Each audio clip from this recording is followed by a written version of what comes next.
اور بہت سارے فنکشن ہم لوگوں نے کیے ہیں۔ ایک فنکشن ایسی تھا جب ریگل میدان میں ایک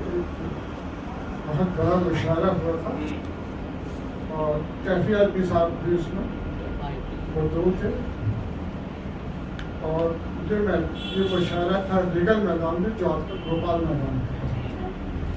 تو وہاں اس مشاعرے میں کیفی آدمی صاحب چلنے پھرنے سے معذور تھے اور انہوں نے وعدہ کیا تھا کہ مال بھی آج بھی، لیکن اس وقت بھی وہ ایک اٹینڈر لے کے چلتے تھے، ایسے نہیں آ سکتے تھے۔ وہ آئے، مشاعرے کا ٹائم تھا 8 بجے، وہ 8 بجے پورا شاید پہنچ گئے۔ ان کو پتہ نہیں تھا کہ ہم لوگ ہندوستانی لوگ ہیں، ہم لوگ تو کبھی وقت کے پابند ہوتے نہیں ہیں۔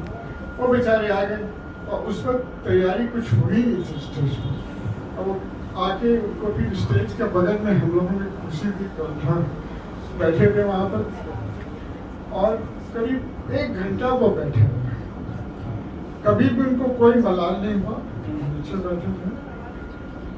پھر جب مشاعرہ 9 ساڑھے 9 بجے شروع ہوا، ویسے بیٹھے تھے۔ تو اتنے بڑے شاعر کو اور اتنی بڑی شخصیت کو، جس کو صرف ہندوستان کے باہر بھی سب جانے والے جانتے تھے ان کو، ان کا یہ کریکٹر دیکھ کے ہم لوگ بچ گئے تھے۔ جبکہ اس میں بہت سارے شاعر آئے تھے اور لوگ شاعر ہوئے تھے، کیفی آدمی صاحب کا جو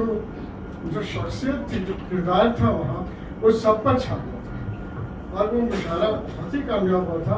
کیفی صاحب اسٹیج پر چڑھ نہیں پائے تھے، تو ان کو اسٹیج کے نیچے سے پڑھایا گیا تھا اور وہاں سے انہوں نے پڑھا تھا، اور لوگوں نے بہت سنا تھا ان کو۔ چونکہ کیفی صاحب کی شاعری میں نا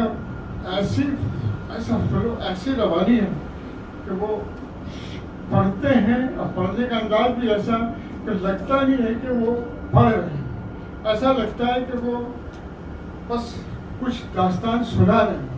ان کا انداز ویسے تھا اور ویسے پڑھتے تھے، اور بہت لوگ بہت روانی ہوتی تھی، اور ان کی اور جو بہت بڑی شخصیت تھی ان کے کردار کی، کہ وہ ان کی شاعری کی جھلک فلموں میں گانا لکھتے تھے، گیت بھی لکھا انہوں نے فلموں میں، لیکن کوئی بھی گیت ان کا ایسا نہیں ہے نظم میں یا کسی میں جس کو آپ یہ نہیں کہہ سکیں کہ وہ ادب سے نیچے یا فلم کے لیے لکھا۔ اس کا بھی ادبی معیار ویسے ہی ہے جیسے کسی شاعر کا ادبی معیار ہے۔ کیفی صاحب کے ساتھ یہ بہت بڑی بات تھی، ان کو اور ایسی زمین میں بھی وہ لکھ دیتے تھے، ایسی طرح